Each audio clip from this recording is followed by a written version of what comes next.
Hey guys, I'm Maylindo Van, certified athletic therapist and founder of Rehab-U Movement and Performance Therapy. Welcome to our YouTube channel. This week we're talking about neurodynamic mobilizations in hamstring strain rehab. So why neurodynamic mobilizations? Oftentimes with a hamstring strain, you're going to get some sciatic nerve involvement. And a lot of times it's difficult to kind of differentiate that neural tension from muscle tension, and or they kind of come together. So including neurodynamic mobilizations in your mobilization sequence can be very helpful within the rehab process. And we're kind of going to look at how we match our neurodynamic mobilizations with the kind of hamstring exercises that you're using. Are you using hamstring exercises that are more knee flexion dominant in a more shortened position, or are you using hamstring exercises that are more hip extension dominant and getting more lengthened position? So kind of how that might fit together with regards to the tension that's going through there. Hey guys, thanks for watching our videos, and don't forget to subscribe to our YouTube channel. So earlier in the rehab process, you would use neural gliding exercise, and we'll see how we progress from neural gliding or nerve flossing, as you may have seen it called, to neural tensioning exercises, which you can imagine is more intense. So early on in the rehab process, you may want to limit the intensity of the neural flossing exercise, all right, neural gliding exercises. So I'm going to show you one that we just do supine in about 20, max 30 degrees of hip flexion. So we have her ankle resting on a ball, and she's just gently going to go dorsiflexion, plantar flexion. And again, you would do this neurodynamic mobilization for about a minute or about 10 reps, right? And what you want is, initially she might feel that it's a little bit irritable, and after a certain amount of time or a certain amount of reps, it kind of starts to ease. And what we don't want is that irritability to come back. So she goes for about a minute, or if the irritability comes back after maybe 40 seconds, then she'll stop at 40 seconds. So we're just doing gentle neural gliding here, okay? And in your integration sequence, this may match a point where your strengthening stuff is being done more in a knee dominant position. You're not necessarily having the torso flexing over the hips and getting that lengthening. You're doing more knee flexion exercises, or you're doing something like a Nordic curl, which we know is an efficient and very popular exercise for hamstring strengthening. So Nordic curl isometric holds, we'll show you in this instance where the feet are pinned down, and she's going to hold a range of motion, right? Down and hold. And there we go. Good. So gentle neural gliding. There's a bit more tension. You may not be doing torso over hip exercises. You're doing more knee flexion based exercises. Then we progress from there. So we progress the intensity of our neural gliding exercise. So what we're going to do is we're going to do a seated neural glide.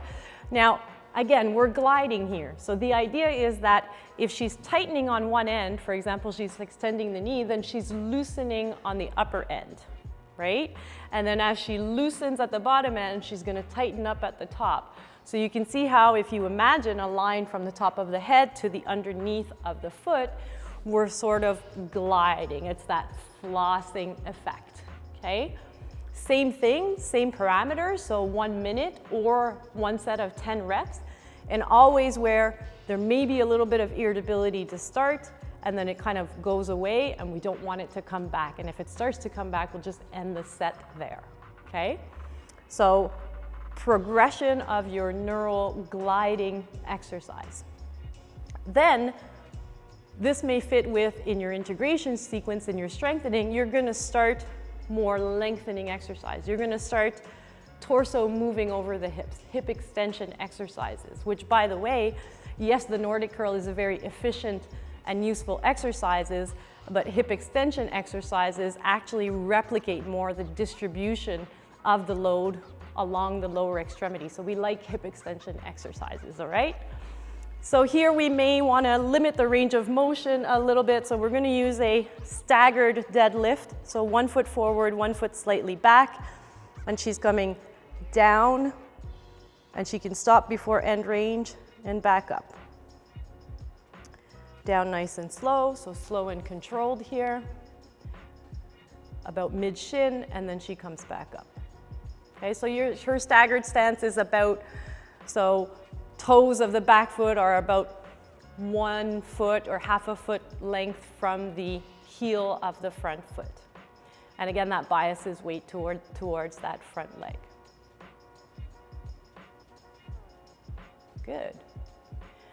Then from there, we'll have a progression towards a neural tensioning exercise. So once you start to progress, now you can stop the flossing and start creating actual tension. So remember when we had her sitting down, we were loosening at one end and pulling on the other end and going back and forth to floss.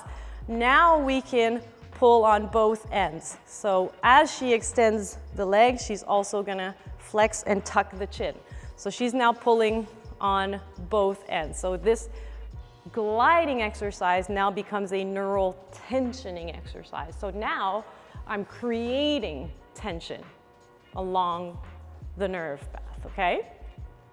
So increasing, and again, just as anything we do with progressions, initially we're kind of protecting a little bit. We're doing gentle glides, and then we increase the intensity and we're kind of exposing the athlete to something that was vulnerable in the beginning. That's always the progression that we kind of want to have. And then we can have, in your strengthening sequence, then you'd be at your maximal amount of lengthening. So maybe something like a 2-1 technique, single leg RDL. So she uses the single leg to come down, and then she's going to bring that foot and use both legs to come up. So she would overload that eccentric on the single leg and then use both feet to come back up. So 2-1 technique. So now torso coming way over the hips versus the staggered deadlift. So a lot more tensioning happening there as well in the strengthening exercises. Good, you're good. All right, guys, so that gives you an idea of how you would match your neural gliding, gentle neural gliding, more intensive neural gliding, and eventually neural tensioning exercises with also what you're doing in your strengthening sequence, where initially you're going to decrease that range of motion, or you're going to work in more limited ranges of motion and then slowly move into the outer ends of range of motion or shortened positions to more lengthened positions as far as the hamstrings are considered, okay? And it all kind of goes together. So remember that if there's sciatic nerve involvement with the hamstring strain, which often there is, and sometimes you'll find it appear a little bit later, some of that healing process, some of that, scarring tissue with the muscle creates a little bit of neural tension, then working that in the mobilization sequence is going to help your athletes move through the activation and integration and all of the other exercises that are going to come afterwards. So that's why it's in the mobilization sequence. It's kind of part of creating space or creating better space to move within. So hopefully you enjoyed this video. If you are using these exercises, or if you feel that they're going to complement your hamstring strain rehab programs, leave me a comment below and we'll see you in the next video.